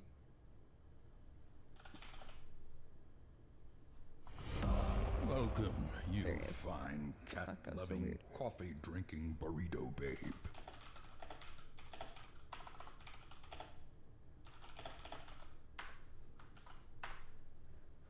It's so good. Have you heard of an indie game called Snacko? I have not. Snacko game. Apparently, Snacko is the name of a delivery service in Toronto. So there you go. Snack. Oh my god! Farm, fish, decorate, explore, and recruit animal friends to rebuild an abandoned island. Son of a bitch. This does look like my kind of game. When are you going to be on Critical Role? If they ever asked me, I would love to be on Critical Role. Crops that span multiple seasons. Tools such as seed sowers to help you farm. Crops with fun effects like catnip. Attract different species to your island. We should do every now and then I see people do streams. It's always like really big streamers, and I don't know why. Every now and then people do streams where they're like, tell me about some games. Like, just what are some games that I should play? Tell me about some games. And then they literally just sit there and like watch trailers and Google games. That's like the whole fucking stream. We should do that.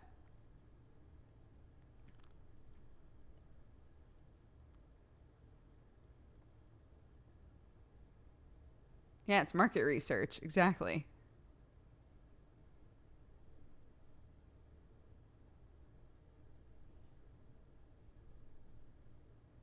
Trailer time with Adam is so nice. Does he just watch trailers for new games?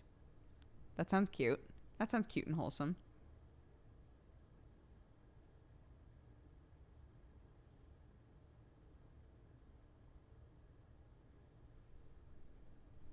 Not even for games, it's mostly movies. Oh, that's funny. For like 3 to 5 hours just watching trailers. Adam Coble, I assume, is who they're talking about. The Adam and Zeke in Tokyo streams were awesome. We tuned into a couple of them, and we were cursed, basically. We tuned into a couple of them that were up for like maybe 5 minutes and then completely died. And they would be like, yeah, just wait, it should come back. And it didn't.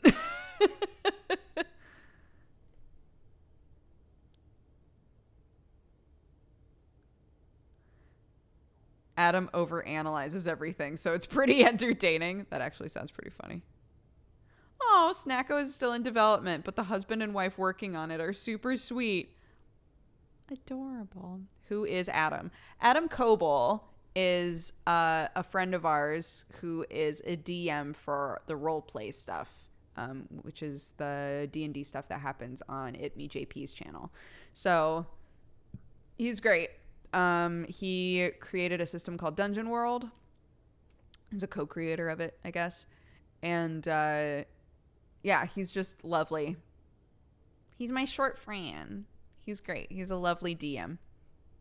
He did 2 games that I was in, 2 like big campaigns that I was in. Mirror Shades, which was a Shadowrun game, and Nebula Jazz. Both of those were on JP's channel. So Adam is short. He is. I love it. The first time that I met him, I was like, oh, we're small together. I was so happy.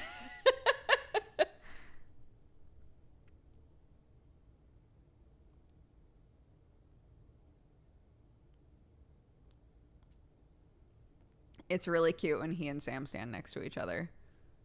It's really adorable. He's so small. I love him.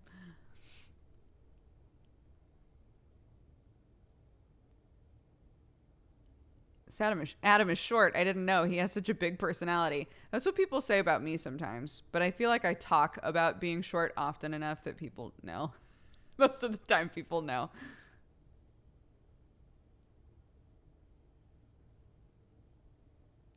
It's Nebula Jazz and Mirror Shades. Mirror Shades was the Shadowrun game.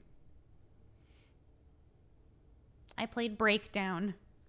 I was Breakdown. I was a little healer boy.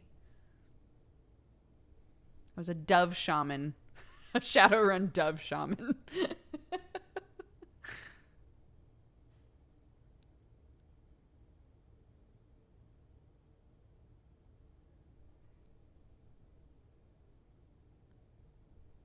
Sounds adorable. It was sometimes. And other times it really fucked everything up. It's like if you were to be playing a D&D game, right? And everybody's like, "Yeah, we're true neutral, or we're neutral good or whatever." And then one person's like, "I'm chaotic evil." And everybody's like, why would we travel with you if you're chaotic evil? That doesn't make any fucking sense. Like, can we please just all be generally on the same page? And they're like, no, I'm chaotic evil and I'm part of this group. And you're like, okay. I was that character in Shadowrun. I felt fairly often, because everybody else was like cyber based. So the world of Shadowrun is like split up into people who have gone fully into technology and people who have abandoned technology and are all about magic. And so my character was magic. But I was like going on missions with a bunch of techies. And there were so many times where I was like, I don't know that Breakdown would do this. Right? Like everybody's making these choices and Breakdown's like, I don't, do we have to? Wild card, baby. Wild card, baby. If you were the wild card, what the hell was Caitlin? I'm not saying that I was the wild card, really. I'm just saying in terms of like, there were a lot of times where I was like, I'm a pacifist. And everybody was like, that's really fucking up our shit right now that you're a pacifist, right? But yeah, you're right. Caitlin was the one who I think consistently fucked shit up.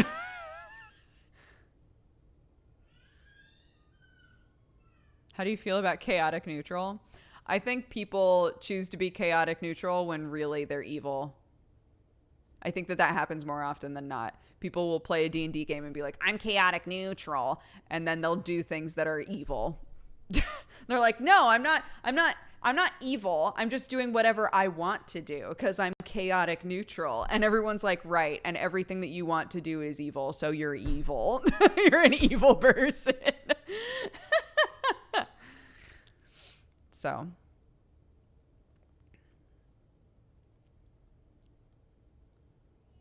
I think it benefits people in a group, in a D&D group, to say what they want to play, right? If you want to play with alignments, a lot of groups that I play with recently like don't really focus on alignments that much. I think that's because there's so many different like homebrew options and ways that you can make it much more about just like general interaction, that alignments don't really matter that much in some games. But I think if you are playing with alignments and you do want to focus on them, I think it is beneficial to say, this is what I want to play, but acknowledge that throughout the story and throughout the like journey and adventure that you're going on, perhaps you are changing, right? So maybe you say, oh, I want to be chaotic good, right? But you keep making like, you generally are good, but you keep doing shitty things, right? Like you keep prioritizing yourself and doing selfish things. Then maybe like at a certain point have a conversation with the group where you're like, would you say that you're more neutral actually than good? Maybe, you know.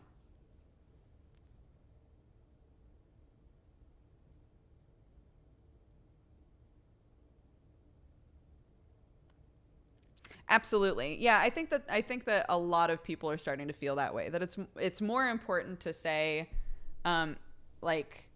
like when people really take the time to talk about backgrounds, right? Like, why is everybody here? Why are you all traveling together? Why are you winding up in this group? Like, how did this happen?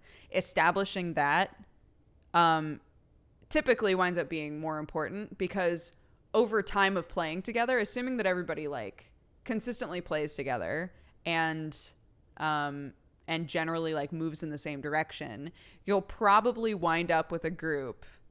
There's a reason, right, that you'll have a game with one people where everybody's just goofing constantly, and a game with another group of people where everybody's taking it very serious. Like, the group in general will eventually establish a tone overall, typically. And that tone, I think, is more important than alignments, right?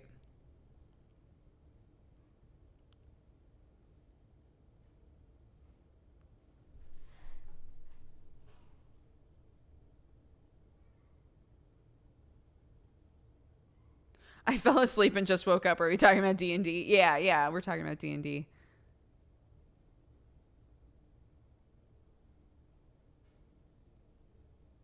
We were talking about the system that like Adam and them have used before, where you gain inspiration from discussing, like from talking about yourself, like in quiet moments, like during a camp or something. If everybody's like, yeah, we'd like to have a short rest, right? If the DM says, okay, would anybody like to tell a story at the campfire? Or, you know, would anybody like to reminisce about like something that happened to you, like that kind of stuff? And giving players opportunities to tell stories, not necessarily even out loud to the other player characters, but like to just flesh out the world and them, and having opportunities to do that while playing. I think that that's really cool. I like when DMs incorporate that kind of stuff as well. Yeah, I thought it was Steven. I couldn't remember though. Is Adam your DM right now? No, Adam is not my DM.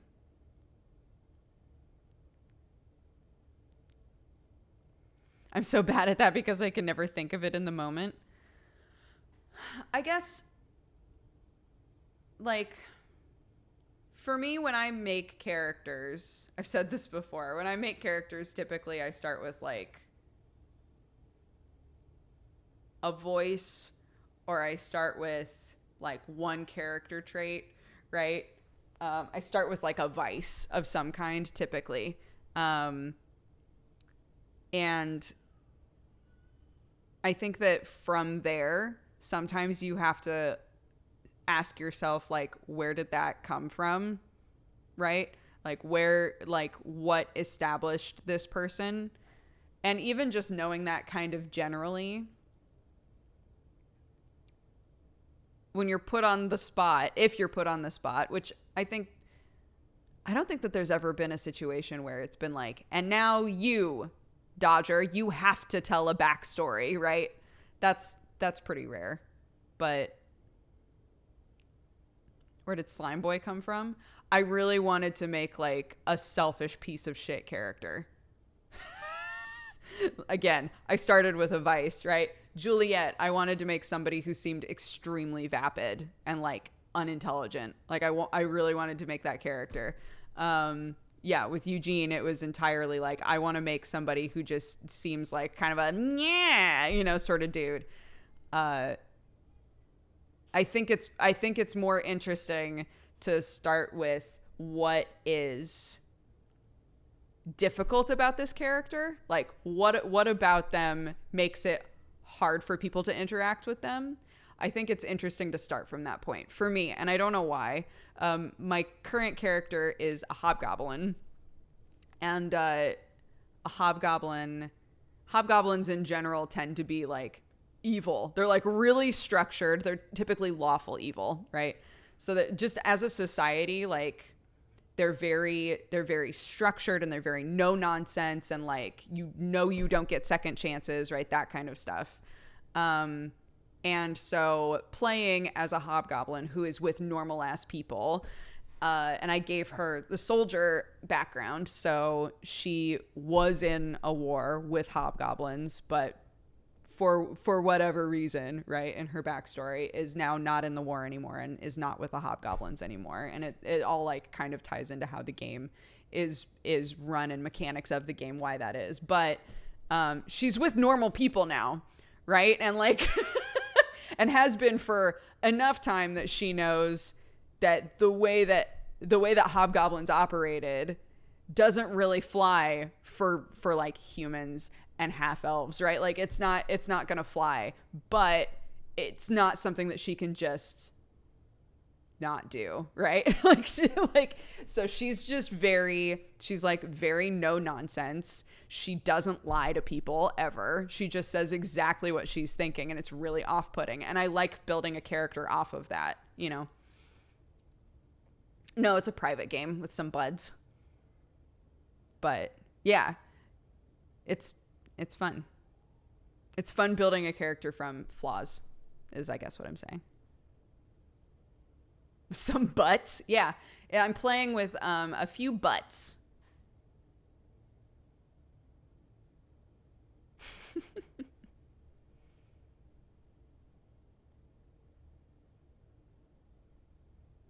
What's your class? She is a fighter. Literally, like, very... It's not a super complex character. She's a fighter with the soldier background. She's the character that I've been drawing, that I posted on Twitter a bit ago. Telling you what you're thinking is a flaw. Having no interest in putting things delicately or being nice to people. You know? I'm using, so my subclass is Brute, which is not technically like in the game, but it is a homebrewed thing that you can find everywhere. And looking at all of the potential subclasses for fighter, I was like, Brute is 100% what I want. Like, I literally just want a character who's like, I'm here to hit things and also be hit. And that's like it. Yeah, is it playtest? That would make more sense. It would make more sense if it was playtest stuff that just wasn't like fully in the game yet.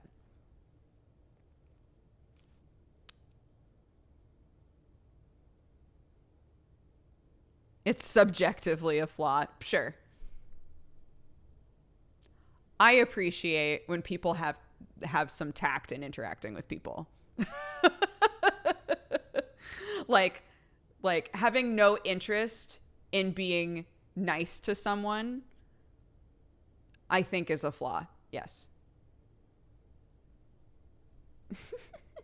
But also just like culturally, you could make the argument that most things that we say are flaws potentially aren't, depending on the culture you're in and the people that you grew up with, right? It's literally what her character is going through right now, is that she grew up in a society where that was expected 100%, like, and now she's with people where that is not okay, and she's having to decide like how much of that do I throw away and how much of that is just who I am, and I have to just accept that. So far her interactions with the people on her team, they respect that she is strong and is down to fight literally anybody, which is beneficial to the group currently. But she also is like not a nice person.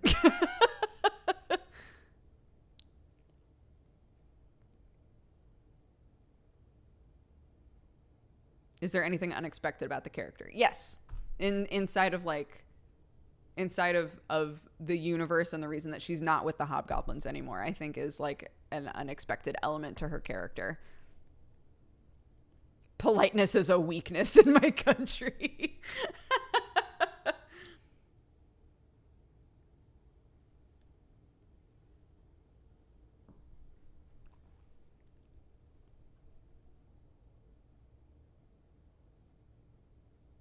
The drawing is good. Doug's well done. Thank you. Yeah, I'm trying to draw a little bit every day. It's been really fun. We should do a drawing stream soon, for sure. I was talking with Danny about that. They've got the like stream squad thing that you can do now, which is basically multi-streaming inside of Twitch, and it's actually super slick. Octo and I used it when we were playing Outward. And so I was talking with Danny, and I was like, we should do like a squad art stream. That would be so fun. Even if it's not like us playing art games or anything. Even if it's just like a few art friends just like hanging out and drawing whatever the fuck they want to draw. That would be fun.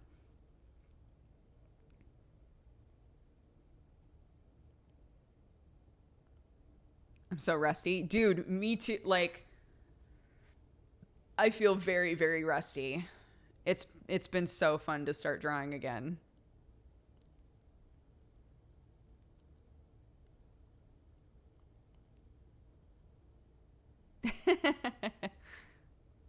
Also, side note, David and I are talking about doing another Dodger Coffee stream this next week, because the last one that we did all fell apart, but we've also got some like really cool announcements and stuff to make for Dodger Coffee. So we're gonna do another stream maybe next weekend is what we're talking about.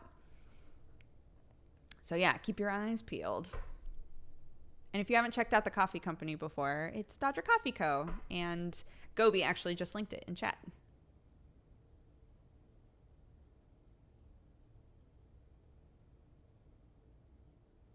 Bean stream. Whoever made that logo is a genius. I came up with the idea for the logo.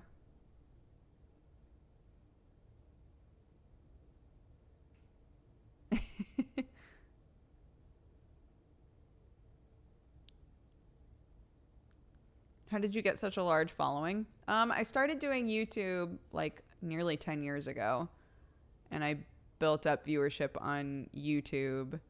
I got lucky with like the friends that I had, and I was able to start working with the game station right when it started, so I met a lot of people through that.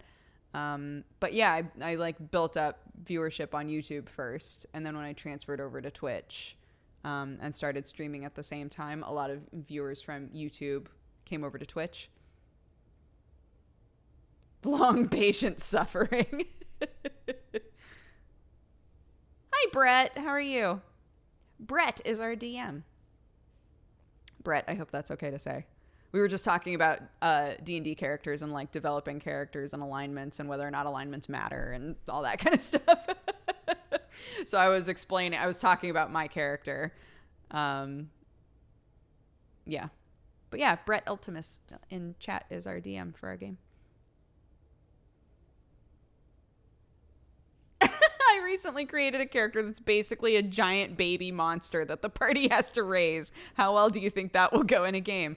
Brett, what do you think?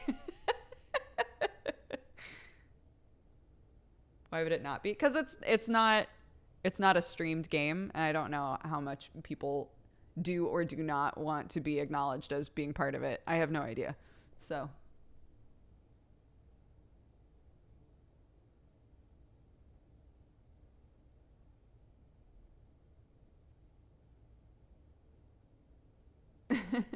I've been using your black tea and our kombucha that I brew at home, and it's been delicious. I also love the cold brew. Thank you so much, D Farmer. Yeah, as of right now, we have our normal like Dodger coffee. You can get it ground or as beans. We also have a cold brew of the same coffee that is delicious, and it's a bit easier on tummies that are maybe sensitive to caffeine and like the bitterness and the acidity. It's very good, but it's very strong.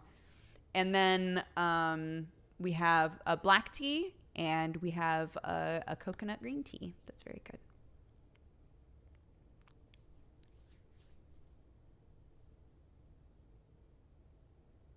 My blood is mostly caffeine at this point. I'm drinking it right now. Cheers, everybody. Okay. We should probably wrap up, but...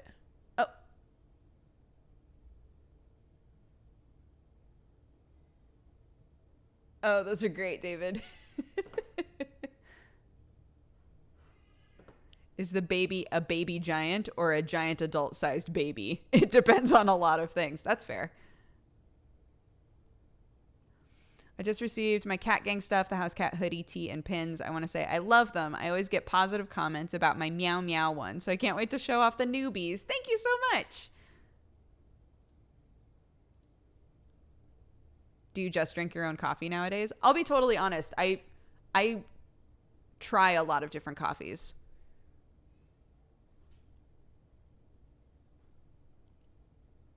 Coconut green tea is one of my favorite teas. It's so good, right? It's so good. And I'm not a person who likes super coconutty tasting things. I think it's really like understated. But yeah, if you're interested in the store, in the coffee store, tune in to our stream. We'll let you guys know when it's going to be. We'll tweet about it.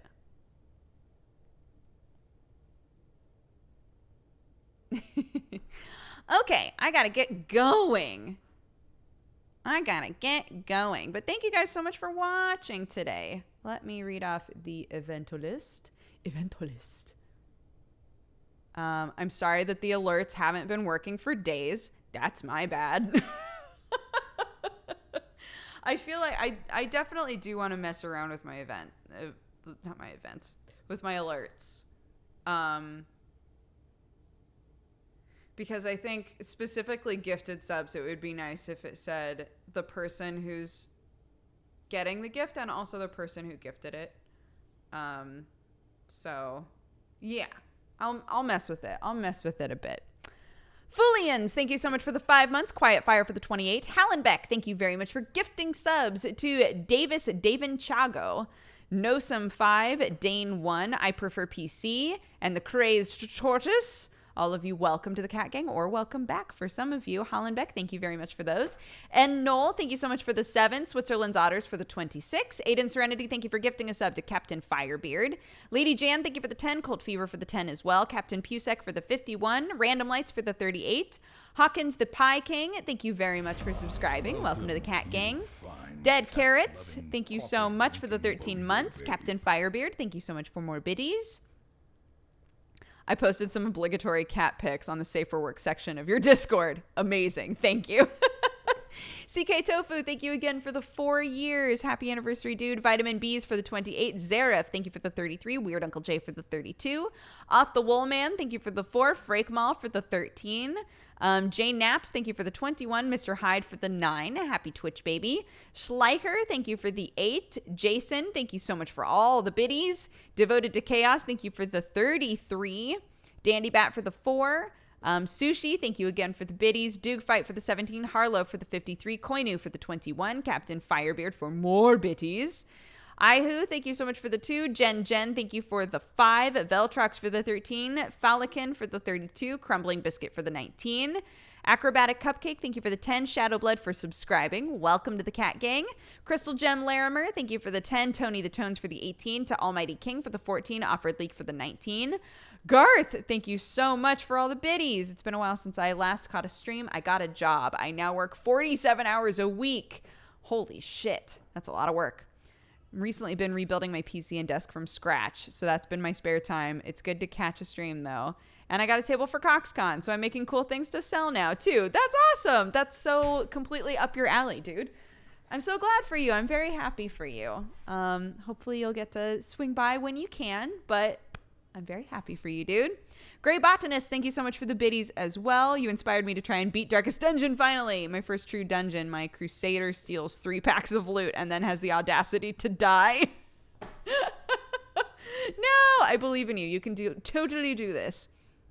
Moel, thank you for the 32 months. Saint Century, thank you for the 15. Bloodfire for the 35. Hollenbeck, thank you for gifting more subs. To Masker Kiner, Homemade Comics, Ayana, Peckman, and Coma 1987. 1987, Coma 1987, it's your 30th month. Welcome back. Hollenbeck, thank you so much for gifting all of those. And New Agui, thank you so much for the 9 months. Happy Twitch, baby. You guys are lovely. Thank you so much for all of the support. I appreciate you. I will be streaming tomorrow. I'm probably going to be streaming something with Octo and Jesse, peut-être. So, yeah, we can do that. Let's see. Who is streaming right now? Who can we raid? Who can we send some love to? Nom nom nom nom nom nom nom nom nom nom nom nom. Oh, my baby, she cry. Oh my God, JP is finally doing his Skyrim shit. Wait, you have to go say hi to JP. Holy shit, he's been working so hard at getting this Skyrim VR stuff to work. Go say hi to him, send him some love. I will see you guys tomorrow, and take care of yourselves. Bye bye.